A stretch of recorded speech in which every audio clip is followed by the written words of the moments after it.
Assalamualaikum warahmatullahi wabarakatuh. A'udzubillahi minasyaitonirrajim. Bismillahirrahmanirrahim. Alhamdulillah wa syukurillah wa la haula wa la quwwata illa billah. Wassalatu wassalamu ala Rasulillah Muhammad ibn Abdullah wa ala alihi wa sahbihi wa mawala. Rabbi shrahli sadri wa yassirli amri wa hlul 'uqdatam min lisani yafqahu qawli. Amin. Amma ba'd. Hari ini gue mau coba bahas surat yang penting menurut gue buat hidup kita. Sebagian mengatakan ini surat Asy-Syahr, sebagian mengatakan surat Alam Nashrah, sebagian lagi mengatakan ini surat Al-Insyirah. Ngopi dulu sebelum dijelasin.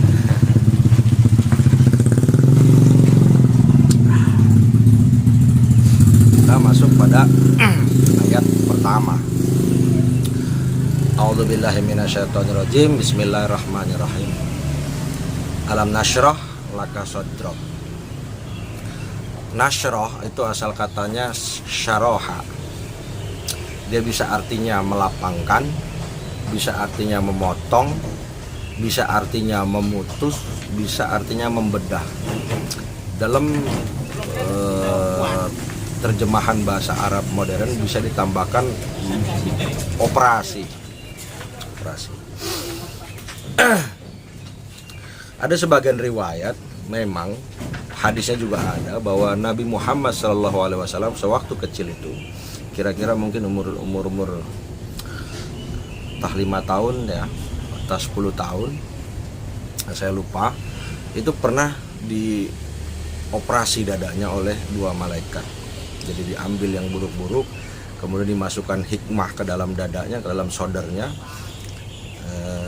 dimasukkan hikmah itu supaya mudah menerima pengetahuan, hikmah, kebijaksanaan. Nah, sekarang kita lihat alam nasroh, objeknya apa? Alam nasroh laka bagimu soder itu hati. Al-Quran kadang-kadang menyebut hati dengan soder ya, padahal maksudnya yang di balik dada, yang tersembunyi di balik dada. Jadi bukankah kami telah lapangkan bagimu sodrok dadamu? Ada ya orang yang dibully itu kemudian tersinggung. Ada orang yang dinasehati tersinggung. Ada orang dihina langsung marah. Nah, Nabi Muhammad ini maksudnya menurut hemat saya dijauhkan dari hal-hal seperti ini. Jadi hatinya itu lebih luas, lebih lapang, legowo, terimo,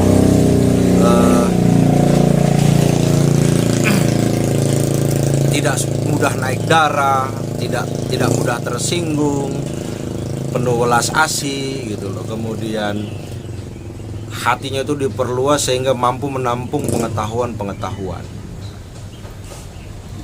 Jadi Allah sebutkan dulu nikmat-nikmat yang Allah berikan gitu loh. Wa wada'na anka wizrak, ini ayat kedua. Wada'na itu artinya membuang, melepas. Wizrak itu asal katanya wizir, artinya itu tadinya gunung. Gunung itu kan besar ya. Dia itu dekat dengan dia itu selaras artinya dengan berat. Karena gunung sedemikian besar maka dia berat. Oleh karena itu menteri itu disebut wazir karena pekerjaannya berat. Jadi karena pekerjaan berat disebut wazir. Jadi dan kami pun telah menurunkan beban ya, bebanmu darimu yang berat itu dibuanglah, dilepaskanlah. Alladzi anqadha dhahrak, dari punggungmu, dibuang dari punggungmu. Maksudnya itu dari kehidupan, dari masalah-masalah kesehari-harian itu dilepaskan. Jadi kita tahu sejarahnya Nabi Muhammad Sallallahu Alaihi Wasallam itu, beliau itu yatim piatu, kemudian ikut pamannya Abu Thalib radhiyallahu an ya kan, menggembalakan kambing, hidup serba pas-pasan gitu loh. Nah, ini yang menarik di ayat keempat. wa rafa'na laka dzikrok, dan kami tinggikan kami tinggikan laka bagimu dzikrok sebutanmu. Wa rafa'na itu berarti rafa'a, mengangkat. Biasanya kalau Al-Qur'an nyebut rafa'a wa rafa'na itu biasanya lebih ke yang spiritual ya, yang abstrak gitu loh ya.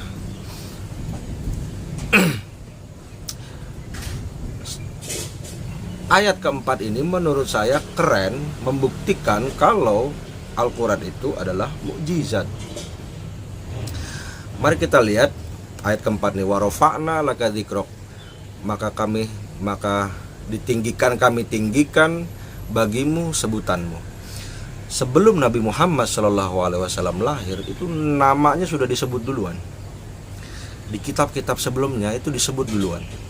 Sudah dikabarkan duluan akan kedatangannya, bahwa dia adalah Mahmud, yang terpuji. Kemudian semasa hidup beliau dianugerahi gelar Al-Amin, artinya yang terpercaya, oleh masyarakatnya sendiri. Dan itu dicatat oleh sejarah. Nah kemudian ini yang paling menarik adalah di masa 1400 tahun setelahnya, setelah wafatnya beliau itu,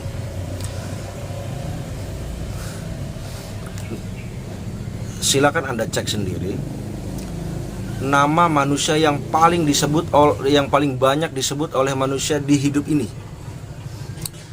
Misalnya saja dari azan, berapa masjid itu azan? Selalu ada nama Nabi Muhammad. Kemudian ketika sholat ya, Muslim itu sehari sholat 5 kali. Dan dalam tasyahud itu disebut Allahumma sholli ala Muhammad wa ala ali Muhammad kama shallaita ala Ibrahim wa ala ali Ibrahim wa barik ala Muhammad, disebut lagi. Jadi setiap umat muslim sholat namanya pasti disebut, azan disebut, iqamat disebut. Jadi sehari semalam 24 jam di seluruh dunia ini nama Nabi Muhammad setiap hari disebut. Dan saya nggak bermaksud untuk menyombongkan, atau sejauh yang saya tahu nama manusia yang paling sering disebut oleh manusia di kehidupan saat ini adalah Nabi Muhammad. Lalu kita coba cek dari misalnya penelitian para sejarawan. Banyak sejarawan sangat mengagumi nama Nabi Muhammad sehingga meletakkan beliau menjadi tokoh nomor 1. Contoh Thomas Carlyle dalam buku sejarah, beliau mengatakan Nabi Muhammad itu, atau Muhammad, adalah tokoh paling hebat sepanjang masa dilihat dari sisi kepahlawanannya. Kemudian ada Michael Hart yang menulis 100 tokoh paling berpengaruh di dunia. Beliau meletakkan nama Nabi Muhammad itu di urutan pertama. Dan masih banyak lagi orang-orang yang mengagumi nama Nabi Muhammad SAW. Itu artinya Allah memenuhi janjinya, warafa'na laka dzikrok, ya, dan kami tinggikan bagimu sebutanmu. Ya bahkan dalam ajaran kita diwajibkan, a'udzubillahi minasyaitonirrajim, ya ayyuhalladzina innallaha wa malaikatahu yusholluna 'alan nabi ya ayyuhalladzina amanu shollu 'alaihi wa sallimu taslima. Gitu. Kita disuruh bersolawat kepada Nabi. Gitu. Siapapun yang mengaku dirinya muslim wajib baginya bersolawat kepada Nabi. Berdasarkan ayat tadi. Artinya sudah azan disebut, iqamat disebut, sholat disebut, dalam sholawat pun disebut. Berapa banyak sekarang majelis sholawat itu memuliakan nama Nabi Muhammad. Dan itu bukti bahwa Al-Quran itu memberi kita informasi future news ya, informasi masa depan, masa yang akan datang. Ayat kelima ke-6, fa inna ma'al usri yusron, inna ma'al usri yusron. Yusr ya. Jadi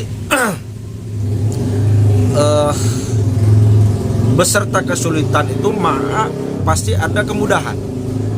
Ma'a itu artinya bersama, tapi ada ulama yang mengartikan sesudahnya. saya juga setuju misalnya dengan pendapat ulama tersebut, tapi saya mau mengatakan begini, setiap sakit pasti udah ada obatnya. Kalau Allah turunkan penyakit, pasti bersama penyakit itu sudah ada obatnya. Kalau Allah ciptakan haus, pasti sudah ada airnya, bener gak? Kalau Allah ciptakan lapar, pasti Allah sudah siapkan makanannya, gitu. Artinya setiap kesulitan pasti Allah sudah siapkan jalan keluarnya. Nah, tinggal bagaimana kita mencari jalan keluarnya ini. Nah, pertama itu kan sabar untuk menunggu datangnya jalan keluar ini, gitu loh, kemudahan ini. Jadi ini yang menarik sebenarnya. Ketika Allah ciptakan kita tidak tahu, sebenarnya kan Allah udah siapkan ilmunya, gitu. Jadi segala sesuatu itu datang ma'a itu bersamaan, sebenarnya bersamaan. Cuma kesulitan dulu kita rasakan baru datang kemudahan, kita lalu menganggap bahwa jalan keluar atau kemudahan itu datang setelahnya, padahal itu bisa jadi datangnya barengan, gitu loh. Ya, nah ini yang dimaksud fa inna ma'al usri yusran, inna ma'al usri yusra.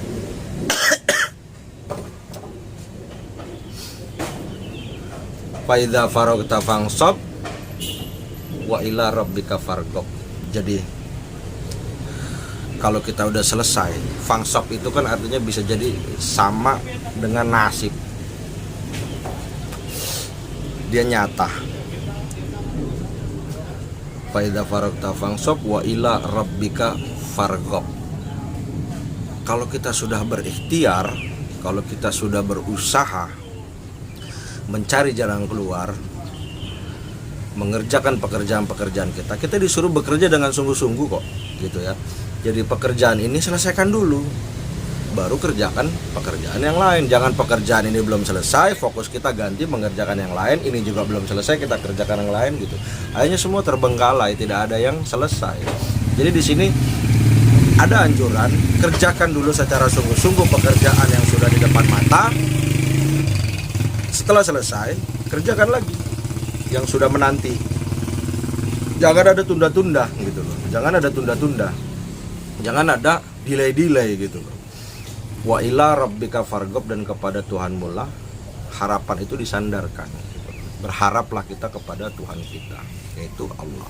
Maksudnya apa? Setelah kita berikhtiar, berusaha mencari jalan keluar, sholat. Sholat, berdoa untuk hasil.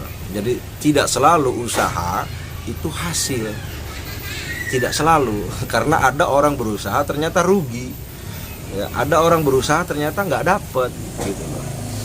Contoh misalnya, saya pernah ketemu orang mancing, umpannya sama, pancingannya sama, mancing di tempat yang sama, yang satu dapat ikan, yang satu tidak dapat ikan. Jadi perkara hasil ini urusan Allah. Jadi sandarkanlah harapan kita, doa-doa kita itu hanya kepada Allah, jangan kepada manusia. Karena kalau berharap atau bersandar pada manusia, boleh jadi berhasil, boleh jadi tidak. Kalaupun berhasil, sesungguhnya bukan karena manusianya itu karena Allah memberikan hasil itu lewat tangan manusia itu, gitu. Nah, maksudnya ayat ini tuh seperti itu menurut hemat saya, gitu. Surat Al-Insyirah ini atau Asyar ini menjadi penting ketika kita menghadapi kesulitan-kesulitan hidup. Solusinya dua, bekerjalah dengan sungguh-sungguh, selesaikan yang menjadi tugas-tugas kita, kemudian sholatlah, berdoalah, kerjakanlah apa yang Allah perintahkan buat kita, sering-seringlah menyebut namanya, seperti itu. Solusinya sederhana. Nah, ayat ini juga, surat ini juga menutup peluang kita untuk mengeluh. Karena sebelum kita ngeluh, Allah udah negor kita. Bukankah kita dulu pernah susah terus dimudahin sama Allah, gitu kan? Jadi surat ini mengajarkan kita untuk optimis. Tidak ada waktu untuk ngeluh, tidak ada waktu untuk malas. Bekerja dengan fokus, sungguh-sungguh, kemudian rajin ibadah, rajin berdoa, dan rajin berhubungan dengan Allah. Wa ila rabbika farghab itu ulama menafsirkan sholat. Maksudnya itu pada waktu sholat itulah kita berhubungan dengan Allah, menyampaikan permohonan-permohonan kita, gitu. Nah, disitulah dikabulkan doa-doa kita, dan insya Allah masalah-masalah kita akan selesai. Jadi bersama kesulitan pasti sudah ada jalan keluarnya. Ma'a itu bersama gitu loh. Jadi tadi yang saya bilang, kalau Allah ciptakan haus pasti udah disiapkan airnya. Kalau Allah ciptakan lapar pasti udah disiapkan makanannya. Kalau Allah siapkan penyakit pasti sudah disiapkan juga obatnya. Tinggal kita ikhtiar mencari obatnya, mencari airnya, mencari makanannya, dan berharaplah hanya kepada Allah Subhanahu wa Ta'ala. Yang benar datangnya dari diri saya, yang benar datangnya dari Allah, yang salah datangnya dari diri saya sendiri. Demikian, dengan segala kekurangan saya mohon maaf apabila ada kata-kata yang keliru. Billahi taufik wal hidayah. Wassalamualaikum warahmatullahi wabarakatuh.